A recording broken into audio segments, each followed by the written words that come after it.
बहुजन सौरभ, बहुजनांच्या सामाजिक व सांस्कृतिक चळवळीचे मुखपत्र। नमस्ते, जय भीम। मैं एडवोकेट डॉक्टर सिद्धार्थ कामले, दैनिक बहुजन सौरभ का मुख्य संपादक। आज आप लोगों के लिए कुछ खास चीजें ले आ रहा हूँ और जो मतलब जस्टिस BR गवई साहब जब बॉम्बे में पहली बार आए 18 तारीख को, तो जब भी कभी प्रशासन में एक बड़ा एक रुतबा होता है, हर एक का प्रोटोकॉल होता है और वो प्रोटोकॉल के हिसाब से सब चलना पड़ता है। आप लोगों ने देखा होगा कि कोई कमिश्नर ऑफ पुलिस यदि किसी पुलिस स्टेशन में जाता है तो संपूर्ण पुलिस स्टेशन सज्ज होता है उसके लिए रिसीव करने के लिए। वहाँ से वहाँ का DCP आता है, उसके बाद में उसमें असिस्टेंट कमिश्नर आते हैं, फिर बाद में वहाँ पे सब लोग आते हैं। इसका मतलब क्या है कि protocol is a very very important. यदि यह प्रोटोकॉल ही नहीं रहेगा तो कोई किसी को मानेगा नहीं, वो तुम्हारा इंचार्ज भी आके तुम्हारे सामने में बैठे रहेगा और तुम उठोगे भी नहीं, तो ये बात एकदम गलत है। जो भूषण गवई को बहुत ही खटका जब वो बॉम्बे में आए और फर्स्ट टाइम उन्होंने उनका जो स्वागत था, बड़ा फंक्शन था, वहाँ पे कोई भी चीफ सेक्रेटरी नहीं था, उसके बाद में direct deputy general of police नहीं थे, उसके बाद में पुलिस कमिश्नर नहीं। उनको देख के उनको बड़ा हैरानी हुई और उसके बाद में उन्होंने मीटिंग में बोला भी, लेकिन उन्होंने दिल पे रखा और उन्होंने कहा कि भाई ठीक है। उसके बाद में उन्होंने तो पूरी लेसन लिया सबका और फडणवीस को कहा कि भाई आपके इसमें आपका डायरेक्शन किसने दिया था उसको, और वो सबको बात बड़ी खटक गई क्योंकि प्रोटोकॉल सरकारी इसमें बहुत मायना रखता है। मुझे याद है कि जब मैं सर्विस में था, शायद 88 की कुछ बात होगी, अमरावती में था। कोई कलेक्टर को हम लोगों ने सिर्फ एक फॉर्मल लेटर लिखा था, तो उसमें एक शब्द गलती से आ गया, प्लीज नोट वगैरह वगैरह। अरे बाप रे, उसने इतना हंगामा किया था कि हमें जनरल मैनेजर को, चेयरमैन को बुलाना पड़ा वहां पे। वो बोले नहीं आना पड़ेगा, तुम्हें माफी मांगना पड़ेगा। Under what capacity you have written like this, तुम्हें किस तरीका से लिखते हैं। तो कहने का मतलब वो ब्रिटिश का राज था उन लोगों के वक्त में। ब्रिटिश तो उन दिनों से वो सब परंपरा चल रही है, लेकिन प्रोटोकॉल में बहुत ही सेंसिटिविटी रहनी चाहिए और प्रोटोकॉल के हिसाब से तुमने करना चाहिए। फॉर्चुनेटली अनफॉर्चुनेटली जिस तरीका से हमारा IAS IPS जो कैडर है, उन लोगों को प्रोटोकॉल के बारे में ज़्यादा मालूम नहीं। कोई मैथमेटिक्स में कर लेता है, कोई फिजिक्स में कर लेता है, MSc PhD और बहुत थोड़ा सा वो सब हो के वो IPS ये वगैरह बन जाते हैं। लेकिन जो ज़मीनी सच्चाई है, जो प्रोटोकॉल है, उनको शायद सब लोगों को चाहिए, लेकिन वो किसी को प्रोटोकॉल के तहत रिसीव करने का उनको वो भूल जाते हैं। तो यही बात उन्होंने ये किए, उसके वजह से शायद पूरी गवर्नमेंट भी थोड़ी परेशानी में आ गई होंगी, क्योंकि ऐसा है कोई बात चीफ जस्टिस को जची नहीं तो वो उसके हाथ में तो तुम्हारे सब पूरे कार्ड रहते हैं। वो चाहे तो वो बड़े बड़े तुम्हारे पास में जो मुकदमे हैं उसको भी वो निकाल सकता है, बाहर लगा सकता है और ऐसे जजेस की तरफ में ट्रांसफर कर सकता है कि जिससे तुम्हें निकलना मुश्किल होगा। तो बहुत सारी चीजें गवर्नमेंट के पास में होती है। तो कहते प्रोटोकॉल उनके हाथ में बड़ा इंपॉर्टेंट है। आखिरी बाद में जब वो गवई साहब जब बाहर जा रहे थे तो तीनों भी लोग वहाँ आके उनको माफी मांगा, वो सब ठीक है, लेकिन वो प्रोटोकॉल का बड़ा इंपॉर्टेंट होता है और प्रोटोकॉल जिन्होंने फॉलो नहीं किया तो वो बिल्कुल उसके ऊपर में उसको एक्सप्लेनेशन भी कॉल होता है। ये वही, और ये कॉन्स्टिट्यूशनल प्रोविजंस है। ऐसा नहीं है कि भाई तुम्हारा शिष्टाचार, लेकिन शिष्टाचार का पूरा प्रोटोकॉल तुम्हें फॉलो करना ही पड़ता है, करना है।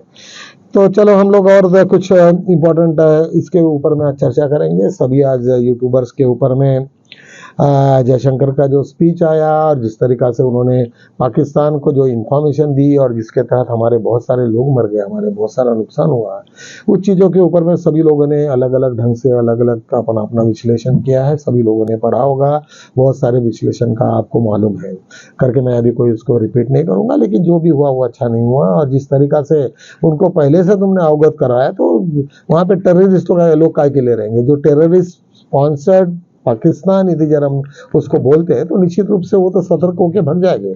और वो हालांकि जिस रूट से आ रहे तुम, तो तुम उसको इतला कर रहे कि भाई हम लोग ऐसे ऐसे आ रहे, तो वो तो निश्चित रूप से तुम्हारे को तो खत्म करना ही करना है। तो ये ऐसी कोई रणनीति नहीं होती है और हर वहाँ पे बहुत सारे इंडिया के लोगों ने उसकी बहुत ही ये ली है। और सेकेंडली बड़े क्वेश्चन खड़े किए हैं कि भाई ये किसने तुमको एडवाइस किया और ये कैसे किसके एडवाइस से तुमने ये सब किया है। तो ये सब बातों को ऊपर में बड़ा नाराजगी हो रही है। और हमारा जो डेलीगेट अभी किस लिए जा रहा, पूरे देश को, पूरे विश्व के लोगों को समझाने के लिए जा रहा। क्या समझाना है? कि भाई हमने क्या किया, हमने कौन से तीर मारे या क्या हुआ है। हमने इंटीमेट किया पाकिस्तान को कि भाई हम लोग तुम्हारे छावनी के ऊपर में कोई हल्ला नहीं करेंगे, लेकिन टेररिस्ट के ऊपर में अटैक करेंगे, और उन्होंने तुम्हारे कई एयरक्राफ्ट का सत्यानाश किया। तो ये सब सिचुएशंस हुई, उसके ऊपर में सभी लोगों ने बड़ी अपनी नाराजगी व्यक्त की है, और निश्चित रूप से करना भी चाहिए, क्योंकि इसलिए करना चाहिए कि ये कोई कोई बच्चे का गेम नहीं है कि भाई तू चुपचाप रहना और मैं ये करूंगा, या कोई क्रिकेट का मैच नहीं चल रहा है वहाँ पे कि तुम इसको आउट कर देना और तुम वो बैट नहीं खेलेगा या कुछ ऐसे इस टाइप का नहीं होता। एक बहुत बड़ी बात, आज 19 मई को जस्टिस भूषण गवई ने एक बहुत बड़ा एक सुमोटो कॉग्निजेंस लिया कि जो जजेस होते रिटायर्ड होते उन लोगों को पेंशन नहीं था, या कोई एक था, उनका टेनर भी बहुत कम रहता है, ये सब बहुत सारी चीजें हैं उसमें, लेकिन उनको पेंशन, फुल पेंशन मिलनी चाहिए अपार्ट फ्रॉम देयर ज्वाइनिंग।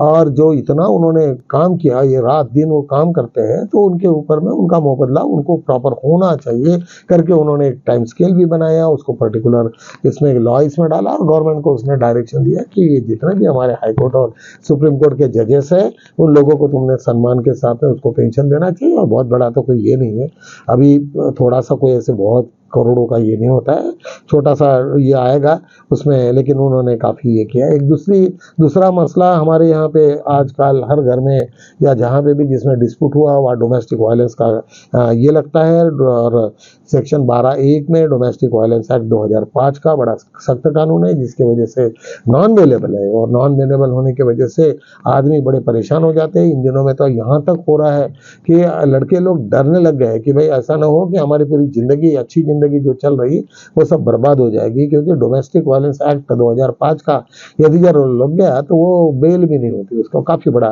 दिक्कत वाली बात है, उसका इन्वेस्टिगेशन ये वो सब होता है। तो उन्होंने कहा कि भाई इसके ऊपर में तुम हाई कोर्ट में जा सकते हो, और सेक्शन 482 में आप उसको रिलीफ मांग सकते हैं।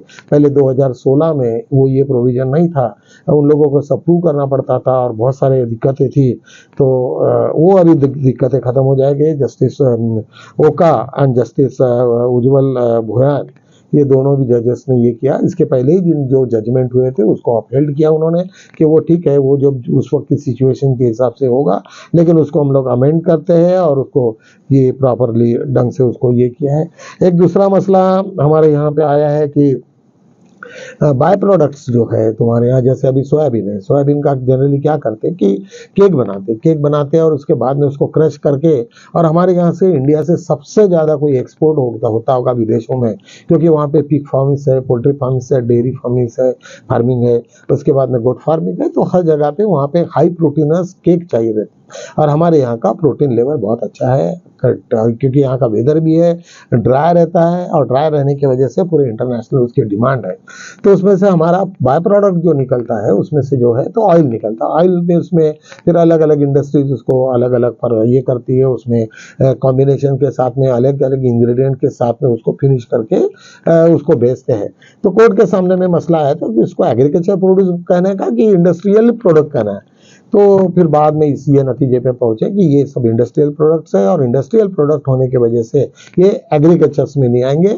उसके तहत जो एग्रीकल्चर प्रोड्यूस होते हैं उसके ऊपर में जो टैक्सेस और गवर्नमेंट के टैक्सेस है वो बहुत कम रहते हैं एग्रीकल्चर होने की वजह से, लेकिन इंडस्ट्रियल प्रोडक्ट रहे तो उसके ऊपर में टैक्सेस बहुत ज़्यादा रहते हैं। इस तरीक़ा से वो जो डिसीजन हुआ, आप सब फार्मर्स लोगों को इसके बारे में जानकारी होनी चाहिए, इस तरीक़ा से हम लोगों ने आज ये किया है। तो आज हमारे पास में फिर बहुत ज़्यादा कुछ ऐसे छोटे मोटे बहुत सारे आज हाई कोर्ट में कुछ मैटर्स लगे थे। हाँ, सेकेंडली हमारा जो यहाँ का जो MP का जो ये हुआ था, जो जिसने बहुत बदतमीजी से वो हमारे महिला फौजी के बारे में, जो अधिकारी के बारे में जो गलत सलत कहा था, आखिर उसको सुप्रीम कोर्ट से दूसरे जज के सामने में बेल हो गई है। बेल नहीं हुई, उसको अभी रोक लगाई है उसके इसके लिए, उसको वारंट मतलब उसको पकड़ा नहीं गया अभी तक। उसको कहा कि भाई कुछ दिन तक रखो, एक कमेटी कॉन्स्टिट्यूट हो रही है, वो कमेटी उसका पूरा अहवाल देंगी और उसके बाद में उसके ऊपर में फर्दर कार्रवाई होगी।